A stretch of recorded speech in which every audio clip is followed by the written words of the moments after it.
புதுச்சேரியில் பணி நிரந்தரம் உயர்த்தப்பட்ட ஊதியத்தை வழங்க வலியுறுத்தி புதுச்சேரி 108 ஆம்புலன்ஸ் ஓட்டுநர்கள் சுகாதாரத்துறை அலுவலகம் முன்பு ஆர்ப்பாட்டத்தில் ஈடுபட்டனர். புதுச்சேரி, காரைக்கால், மாகே, ஏனாம் ஆகிய 4 பிராந்தியங்களில் 108 ஆம்புலன்ஸ் ஓட்டுநர்கள் 63 பேர் கடந்த 18 ஆண்டுகளாக குறைந்த ஊதியத்தில் பணிபுரிந்து வருகிறார்கள். இந்த நிலையில் 108 ஆம்புலன்ஸ் ஓட்டுநர்கள் பணி நிரந்தரம் செய்ய வேண்டும், உயர்த்தப்பட்ட ஊதிய உயர்வு வழங்க வேண்டும் என்ற கோரிக்கைகளை வலியுறுத்தி 108 ஆம்புலன்ஸ் ஓட்டுநர்கள் புதுச்சேரி சுகாதாரத்துறை தலைமை அலுவலகம் முன்பு ஆர்ப்பாட்டத்தில் ஈடுபட்டனர். சங்க தலைவர் புருஷோத்தமன் தலைமையில் நடைபெற்ற ஆர்ப்பாட்டத்தில் 50க்கும் மேற்பட்ட ஓட்டுநர்கள் கலந்து கொண்டு கோரிக்கைகளை வலியுறுத்தி கண்டன கோஷங்களை எழுப்பி தங்களது எதிர்ப்பை அரசுக்கு தெரிவித்தனர். காரைக்காலில் பணி நிரந்தரம் செய்ய வேண்டும், ஊதியத்தை உயர்த்தி வழங்க வேண்டும் உட்பட பல்வேறு கோரிக்கைகளை வலியுறுத்தி வேளாண் துறை தொழில்நுட்ப ஊழியர்கள் தொடர் வேலைநிறுத்தத்தில் ஈடுபட்டனர். புதுச்சேரி மாநிலம் காரைக்கால் மாவட்ட வேளாண் துறையில் கடந்த 10 வருடங்களுக்கு மேலாக பணிபுரிந்த செயல் விளக்கு உதவியாளர்களுக்கு கள பணியாளர் பதவி உயர்வு உடனே வழங்க வேண்டும், தகுதியுள்ள ஊழியர்களுக்கு பணி மூப்பு அடிப்படையில் விதிமுறைகளை தளர்வு செய்து பதவி உயர்வு வழங்க வேண்டும், அனைத்து செயல் விளக்கு உதவியாளர்களுக்கும் உடனே ரெகுலேஷன் செய்து ஊழியர்களுக்கான ஊதியம் நிர்ணயம் செய்ய வேண்டும், புதுச்சேரியில் வேளாண் துறையில் காலியாக உள்ள கள பணியாளர்கள் பணியிடங்களை நிரப்ப வேண்டும், கிராம விரிவாக்க பணியாளர் வேலை பார்க்கும் ஊழியர்களுக்கு 1க்கும் மேற்பட்ட வருவாய் கிராமங்களை பணிச்சுமை சுமத்தி மன உளைச்சலுக்கு ஆளாகின்றனர். இந்த நிலையில் ஊழியர்களின் கோரிக்கையை காலதாமதமின்றி உடனே நிறைவேற்ற வலியுறுத்தி 20க்கும் மேற்பட்ட வேளாண் துறை ஊழியர்கள் அலுவலக வாசல் முன் அமர்ந்து காலவரையற்ற தொடர் வேலை நிறுத்த போராட்டத்தில் ஈடுபட்டனர். ஊசூர் சட்டமன்ற தொகுதிக்குட்பட்ட பல்வேறு பகுதிகளில் 55,40,000 ரூபாய் மதிப்பிலான உள்கட்டமைப்பு பணிகளை பூமி பூஜையை சட்டமன்ற உறுப்பினர் சாய்ஜி சரவணகுமார் தொடங்கி வைத்தார். புதுச்சேரி மாநிலம் ஊசூர் சட்டமன்ற தொகுதிக்கு உட்பட்ட பல்வேறு பகுதிகளில் உள்கட்டமைப்பு பணிக்கான பூமி பூஜை நிகழ்ச்சியை தொகுதியின் சட்டமன்ற உறுப்பினர் சரவணகுமார் தொடங்கி வைத்தார். அதில் அகரம் தென்னந்தோப்பு வீதிக்கு சிமெண்ட் சாலை அமைக்கும் பணிக்கான பூமி பூஜை 18 லட்சம் ரூபாய் மதிப்பீட்டிலும், கூடப்பாக்கம் மாந்தோப்பு பகுதிக்கு எல் வடிவ கழிவுநீர் வாய்க்கால் அமைக்கும் பணிக்கான பூமி பூஜை 5,50,000 ரூபாய் மதிப்பீட்டிலும், பிள்ளையார்குப்பம் சிவசாமி நகருக்கு கருங்கல் சாலை அமைக்கும் பணிக்கான பூமி பூஜை 8,40,000 ரூபாய் மதிப்பீட்டிலும், பிள்ளையார்குப்பம் மணியக்காரர் நகர் பகுதிக்கு தார் சாலை அமைக்கும் பணி 9,10,000 ரூபாய் மதிப்பீட்டிலும், சேதராப்பட்டு சிவசக்தி நகருக்கு தார் சாலை அமைக்கும் பணிக்கான பூமி பூஜை 13,10,000 ரூபாய் மதிப்பீட்டிலும் என மொத்தம் 55,40,000 ரூபாய் மதிப்பீட்டிலான பூமி பூஜையை சட்டமன்ற உறுப்பினர் சரவணகுமார் தொடங்கி வைத்தார். இந்நிகழ்ச்சியில் துறை அதிகாரிகள், தொகுதி பாஜக நிர்வாகிகள் உட்பட பலர் கலந்து கொண்டனர். காரைக்காலில் தமிழ்நாடு தவ்ஹீத் ஜமாத் சார்பில் ரத்த தானம். 100க்கும் மேற்பட்ட தன்னார்வலர்கள் கலந்து கொண்டு ரத்த தானம் செய்தனர். காரைக்காலில் தமிழ்நாடு தவ்ஹீத் ஜமாத் சார்பில் சிறப்பு ரத்த தானம் முகாம் நடைபெற்றது. காரைக்காலில் உள்ள தனியார் அரங்கில் காரைக்கால் அரசு மருத்துவமனை மற்றும் தமிழ்நாடு தவ்ஹீத் ஜமாத் இணைந்து மாவட்ட தலைவர் ஜாகிர் அப்பாஸ் தலைமையில் நடைபெற்றது.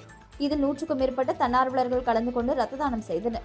ரத்த தானம் செய்தவர்களுக்கு தமிழ்நாடு தவ்ஹீத் ஜமாத் சார்பில் ஊட்டச்சத்துள்ள உணவுகள் வழங்கப்பட்டது. தமிழ்நாடு தவ்ஹீத் ஜமாத் மருத்துவ சேவை அணி சார்பில் தொடர்ந்து பல்வேறு நாட்களில் ரத்த தான முகாம் நடைபெற்று வருவது குறிப்பிடத்தக்கது. காரைக்காலில் முதன்முறையாக வருகை தந்த சோம்நாத் ஜோதிர்லிங்கத்திற்கு நடந்த ருத்ர பூஜையில் ஏராளமான மக்கள் கலந்து கொண்டு சுவாமி தரிசனம் செய்தனர். காரைக்காலுக்கு முதன்முறையாக வருகை தந்த வரலாற்று சிறப்புமிக்க சோம்நாத் ஜோதிர்லிங்கத்திற்கு ருத்ர பூஜை நடைபெற்றது. ஸ்ரீ சோமநாதர் ஆலயத்தில் உள்ள காரைக்கால் அம்மையார் மணிமண்டபத்தில் சோம்நாத் ஜோதிர்லிங்கம் அமைக்கப்பட்டு சிறப்பு அபிஷேக ஆராதனை நடைபெற்றது.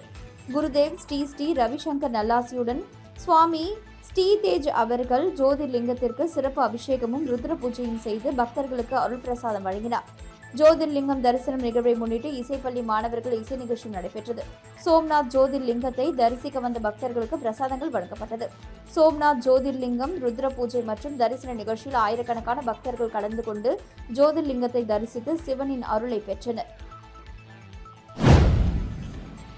பணி நிரந்தரம் செய்ய வலியுறுத்தி 200க்கும் மேற்பட்ட ஒப்பந்த ஆசிரியர்கள் சட்டப்பேரவை அருகே தர்ணா போராட்டத்தில் ஈடுபட்டனர். புதுச்சேரி பள்ளி கல்வித்துறையில் பணியாற்றும் 292 ஒப்பந்த கௌரவ விரிவுரையாளர்கள், பட்டதாரி ஆசிரியர்கள், பால சேவிகாக்கள் பணி நிரந்தரம் கோரி தொடர் போராட்டம் நடத்தி வருகின்றனர். கல்வித்துறை முற்றுகை, மறியல், சிறை நிரப்பும் போராட்டத்தை அவர்கள் நடத்தினர். இந்த நிலையில் அமைச்சரவையில் ஓராண்டு பணி நீட்டிப்பு செய்ய மட்டும் அதிகாரிகள் ஒப்புக்கொண்டதாக தெரியவந்தது. இதனால் பணி நிரந்தரம் செய்ய வலியுறுத்தி புதுச்சேரி சட்டசபை அருகே ஆம்பூர் சாலையில் 2 நாள் தொடர் தர்ணா போராட்டத்தை அவர்கள் இன்று தொடங்கினர். போராட்டத்தை அரசு ஊழியர் சங்க கூட்டமைப்பு கௌரவ தலைவர் சேஷாசலம் தொடங்கி வைத்தார். கூட்டமைப்பு தலைவர் பாலகுமார், ஒருங்கிணைப்பு குழு பொற்செழியன் ஆகியோர் தலைமையில் நடைபெற்ற போராட்டத்தில் 200க்கும் மேற்பட்ட ஆசிரியர்கள் கலந்து கொண்டனர். குவைத்தில் சிக்கியிருந்த புதுச்சேரி பெண்ணை 12 மணி நேரத்தில் மீட்ட LJK தலைவர் ஜோஸ் சார்லஸ் மார்டினுக்கு கண்ணீர் மல்க நன்றி தெரிவித்த சம்பவம் நிகழ்ச்சியை ஏற்படுத்தியுள்ளது.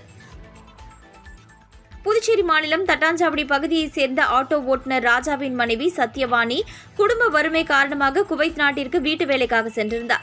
இந்த நிலையில் அவரது 13 வயது மகன் சுஜித் திடீர் உடல்நல பாதிப்பால் உயிருக்கு ஆபத்தான நிலையில் சிகிச்சை பெற்று வருகிறார்.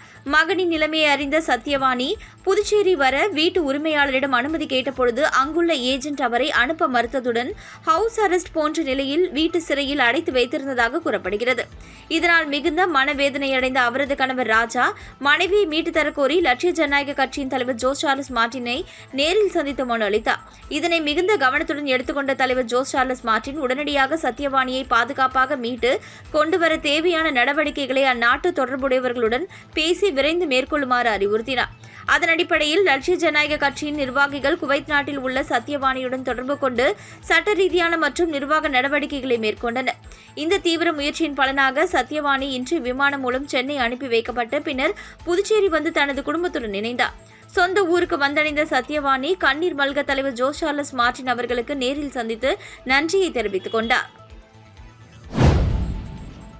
பாரிஸ் மோந்த்ரோவில் நடைபெற்ற பொங்கல் விழாவை வெளிநாட்டில் வாழும் தமிழர்கள் வெகு சிறப்பான முறையில் கொண்டாடினர்.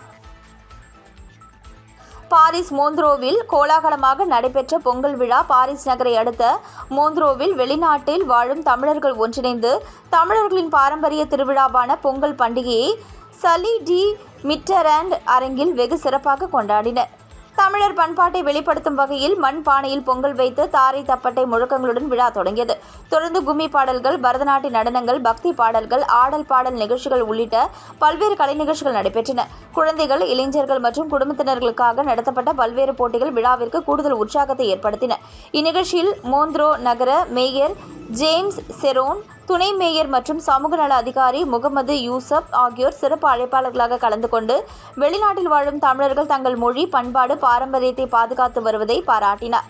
இந்த பொங்கல் விழாவில் 120க்கும் மேற்பட்ட தமிழ் குடும்பங்களைச் சேர்ந்த தமிழர்கள் தங்களது குடும்பத்தினருடன் கலந்து கொண்டு இரவு 11:30 மணி வரை மகிழ்ச்சியுடன் விழாவை கொண்டாடினர். இவ்விழாவிற்கான ஏற்பாடுகளை ஆசிப் பிரெஞ்சு தென்னிந்திய நட்புறவு சங்கத்தின் நிர்வாகிகள் மற்றும் இளைஞர்கள் சிறப்பான மேற்கொண்டதுடன் பாரிஸில் தமிழர் பண்பாட்டை அடுத்த தலைமுறைக்கு கொண்டு செல்லவும் முயற்சியாகவும் இந்நிகழ்ச்சி அமைந்தது. மக்கள் ஒற்றுமை, உடல் வலிமை, சுற்றுச்சூழல் பாதுகாப்பை வலியுறுத்தி ஆரோவிலில் நடந்த மாரத்தான் போட்டியில் ஆயிரக்கணக்கானோர் உற்சாகத்துடன் பங்கேற்றனர். மக்கள் ஒற்றுமை, உடல் வலிமை மற்றும் சுற்றுச்சூழல் பாதுகாப்பு ஆகியவற்றை வலியுறுத்தும் வகையில் ஒவ்வொரு ஆண்டும் பிப்ரவரி 2வது வாரத்தில் விழுப்புரம் மாவட்டம் ஆரோவிலில் மாரத்தான் ஓட்டப்பந்தயம் நடத்தப்படுகிறது. இந்த நிலையில் 16வது ஆண்டு மாரத்தான் ஓட்டத்திற்கான ஏற்பாடுகள் செய்யப்பட்டுள்ளது. அதன் அடிப்படையில் அதிகாலை 4 மணிக்கு மாரத்தான் போட்டி துவங்கியது. இப்போட்டியில் ஆண்கள், பெண்கள், முதியவர், சிறுவர்கள் என 1000க்கும் மேற்பட்டோர் பங்கேற்றனர். இந்த ஓட்டப்பந்தயத்தை பாதுகாப்பாக நடத்த கோட்டக்குப்பம் DSP ரூபன்குமார் மற்றும் ஆரோவில் ஆய்வாளர் திருமால் மற்றும் காவலர்கள் பாதுகாப்பு ஏற்பாடுகளை செய்திருந்தனர். மேலும் மாரத்தானில் பங்கேற்கும் நபர்கள் உற்சாகத்துடன் பங்கேற்க வெளிநாட்டு இசைக்கலைஞர்கள் ஆங்காங்கே இசைத்து மாரத்தான் போட்டியில் கலந்து கொண்டவர்களுக்கு உற்சாகத்தை அளித்தனர். சாலை பாதுகாப்பு குறித்து ஜிப்மர் சார்பில் நடைபெற்ற விழிப்புணர்வு நடைப்பயணத்தை SP ரச்சனா தொடங்கி வைத்தார். புதுச்சேரி ஜிப்மர் சார்பில் சாலை பாதுகாப்பை வலியுறுத்தி விழிப்புணர்வு நடைப்பயணம் நடந்தது.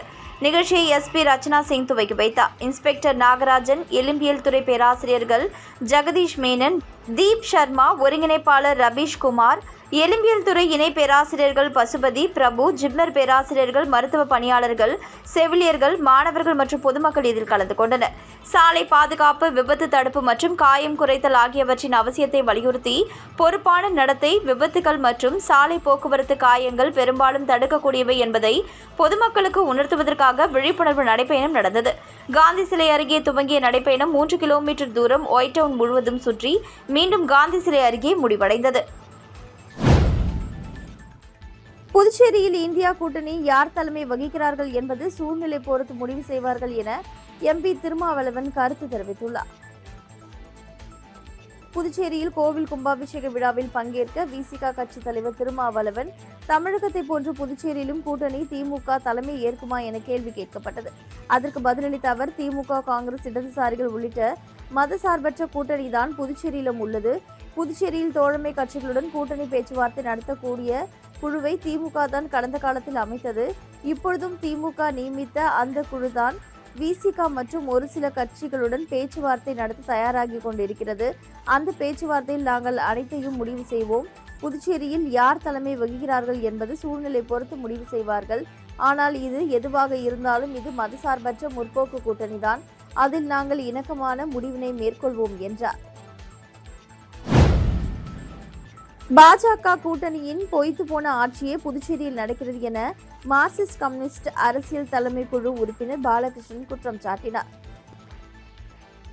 இது தொடர்பாக புதுச்சேரியில் செய்தியாளர்களிடம் பேசிய அவர், புதுச்சேரிக்கு மாநில அந்தஸ்து என்பது அறிவிப்பாகவே இருக்கிறது. இந்த 5 ஆண்டு காலத்தில் நல்லாட்சி நடைபெறவில்லை.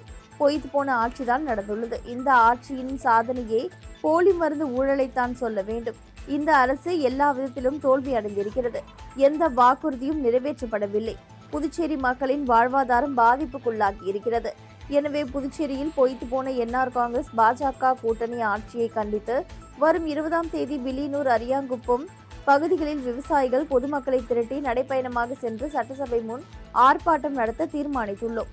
மத்திய அரசின் நடவடிக்கையை எதிர்த்து அகில இந்திய அளவில் தொழிற்சங்கங்கள் வரும் 12ஆம் தேதி வேலை நிறுத்தத்திற்கு அழைப்பு விடுத்துள்ளனர். விவசாயிகளும் இந்த போராட்டத்தில் இணைவதாக கூறியுள்ளனர். இந்த அடிப்படையில் முழுமையான ஆதரவு தருவதாக தீர்மானித்துள்ளோம். புதுச்சேரியில் 12 இடங்களில் மறியல் போராட்டம் நடத்தப்பட உள்ளது என்றார்.